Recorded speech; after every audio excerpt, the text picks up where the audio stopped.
This podcast is powered by The Plug, The Connect with Graffiti. I have the wonderful Miss Shontel Lewis on the line with me right now. Shontel, how you doing? I am just dandy. How are you? Dandy. I'm dandy as Dandy. well. I'm There you dandy as go. well. I always start every conversation with how you doing, but like really, how are you doing? How's your mentals? Everything all right? Yo, I appreciate you asking me that. No, mental's good. I'm gonna get a good space. My spirit is good. My heart is good. My health as well. So, Good. no complaints. Yeah, Good, good. appreciate that. No doubt, no doubt. Love that. So you are running for District 8 City Council? That's correct. Yep. Correct. Okay, so explain that. What exactly, where exactly for the people that's listening out of town? What is District 8? Yeah. So District 8 is located in the city and county of Denver. And it's for neighborhoods. It includes some parts of Northeast Park Hill, Montbello, East Colfax, Central Park, um, neighborhoods. Did I miss a neighborhood? No, that's all of them. All right. Park Hill, yeah. Cool, cool. So like that far northeast district right there. Can you hear me? Uh-oh. Now I can. Sorry. All right. Good, good. So like that far northeast Denver pocket right there. That's exactly right. Yep. Cool, cool. So what got you into the world of, leadership, community leadership, quote unquote politics? What made you make that leap? I don't know. Let me tell She's like, I don't know why. you. So I served on the board for the Regional Transportation District which is RTD, our buses and our trains. And I decided to run for that office not because I wanted to be in politics, but because I actually really love public transportation and I grew up on public transit. And I understood the through line that public transportation is to the lives of so many folks and how it can be a great societal equalizer if done well. And so not I wasn't necessarily in pursuit of being in office or being a politician, but more specifically being able to serve my community in an area in which I felt like I had some expertise from personal experience, but also from a professional lens. Got it, got it. So let's talk about transportation a little bit. So you said you're Okay. passionate about public transportation. That's different. let's I talk. know. Let's talk about that a little bit. Just how transportation pertains to the city and how important it is. Yeah.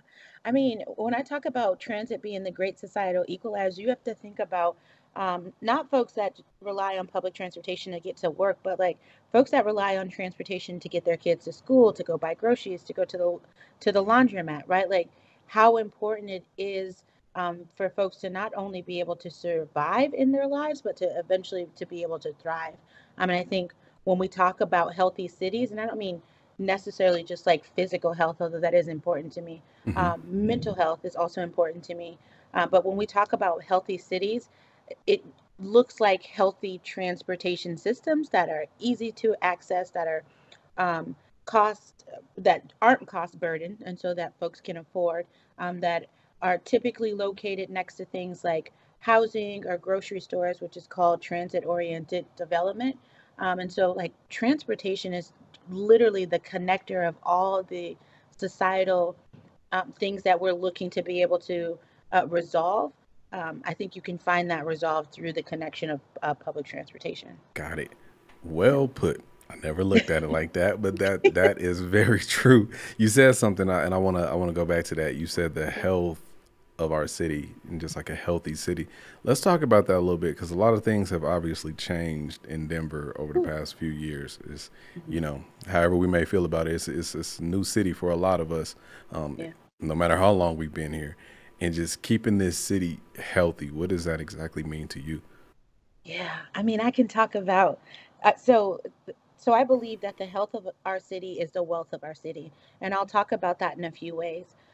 When I talk about it being the wealth of our city, I'm talking about us as people.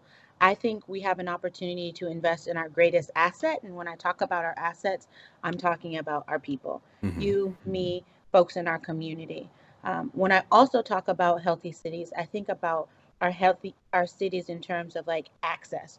Do people have their basic needs being met from their lens, right? Do they have access to transit? Or do they have sustainable housing? Do they have access to good, well-paying jobs that provide them with insurance? Um, that's really important to me. But then when you think about healthy cities from a policy lens or governance, um, from a level of governance like Denver City Council, I think about the authority that we have and responsibility, quite frankly, over something like Denver Health Hospital, Mm. who unfortunately missed their budget by $40 million last year. And so when we talk about healthy cities, like it's also access to the things that keep you healthy, to inoculations, to birth control for some folks, to asthma medication, right, to diabetes medication, and Denver Health provides um, provides access to healthcare to a lot of our communities, low income communities, communities of color, those that are uninsured, underinsured. And so when I talk about a $40 million, like missing your budget by $40 million, and I Right. talk about healthy cities, that has the potential to create an unhealthy city when you have your one of your largest employers, one of your providers who are providing access to healthcare, in danger of not being able to carry their own budgets, should be scary for folks. Yeah. And so that's what I'm thinking about when I talk about healthy cities. It's the investment in people, but like, how are we investing in organizations as well to make sure that we are in tangent or in parallel taking care of people? Got it. Got it. Because those organizations, man. So the budgets, that's this is a whole interesting world to me. So like I'm always one foot in, one foot out in the world of like community leadership and politics and things like that because I'm a super advocate for change, especially in my district in District Yeah, 8. yeah, Um, but I'm always just curious, like how that change is made and like how do we really affect that change. And so for somebody like you actually are running to take a seat to do that. yeah. But just for the average person out there that's just like I want to change things, but I don't really want to run for office or nothing like that. Like what are some things we could do to just help? Ooh, thank you. I appreciate that you asked. I would be remiss to not say vote for me on the They election for that's what April that's what I 4th. wanted you to say. There you go. Say that again. First, you can vote for Shontel Lewis for our election on April 4th. I have a proven track record as an elected official to make sure that I'm putting communities at the center of all the decisions that I am making. My slogan is people over politics, and it's certainly not a slogan if you look at the history of my work as an elected official, as a VP of the Colorado Coalition for the Homeless, and also in my work at Denver Public Schools. And so you can vote for Shontel Lewis. You can also donate to my campaign. You can volunteer on my campaign to make sure that I get elected, which could include um, dropping yard signs, making phone calls, knocking on doors, texting folks, whatever your jam is. I'm sure we could find a place for you to do some work.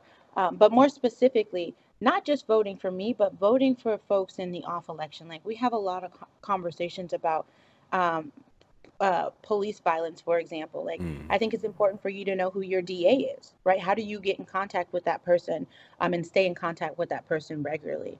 Um, Attending Denver City Council meetings and or attending RTD meetings, being in close connection with your elected leaders at your local level, at your state level, and at your federal level, so that you can know what's going on, but also you can ensure that they're pushing for the change that's actually going to be beneficial for the lives of for your life and the folks around you. Um, you can join. Oh, froze up.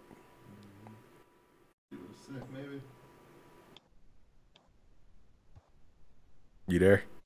I'm here. Sorry, Okay. Yeah, you I'm in a froze. hotel. Yeah, it's all good. You froze up, but the last thing I heard was you can join, and then it stopped. Yeah.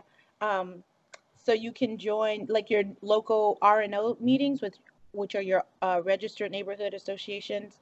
Um, those are places, they're difficult places to navigate. Yeah. But you don't have to run for office is my point. You don't have to run for office to make change. Like you can volunteer your local nonprofit, you can go to a school and volunteer, I mean, there are a number of things that you can do if you just want to get engaged. Like find the thing that you love the most, that most interests you, and I'm sure there's somebody willing to take your free labor, or That's maybe you might get paid for it. Hey, either way, that's perfect. So speaking of voting and community and all that, I have to ask, especially with our district, there's this big kerfuffle with the Park Hill golf course and yes on 2-0 right now. I would love to hear your thoughts on that whole situation. Yeah, so I'm gonna answer this in a number of ways. Okay. The first thing is what I say is the importance of us having the opportunity to dialogue with one another. And when you talk about, I think you said a A a kerfuffle. kerfuffle. It seemed like the right word for the situation. It's pretty perfect, actually. Yeah, yeah. um, what I see happening is that we're really talking about this topic in black or white, and no one's really willing to dance in the gray. And I love to dance in the gray. I mean, literally and figuratively. And I think we have an opportunity to really work in this messy middle to figure out what it is that we actually want on this site. I am currently a no on lifting the conservation easement because what I have found and what I have learned from my time as a leader, but also from my time knocking doors and having conversations with constituents, is people cannot see themselves in the current vision that West Side developers have put forward. And if Mm, folks cannot see themselves in your vision, then it's our responsibility as visionaries to go back um, and figure out how to either co-create a vision or create a vision that is reflective of all the folks in our community. And so I think there's an opportunity for us to one have dialogue. I genuinely feel when you lose your dialogue, you have the potential to lose your city, and I don't want to lose our city because we can't dialogue. agreed. 100% agreed. Yeah, This is why I'm doing this right now. there you go. And just trying to, my biggest piece with that is just trying to be properly educated around Yeah, what is actually happening with the parks and homes and Park Hill Golf Course. Like yeah, being in the community, of course. Like I personally see the benefits for sure.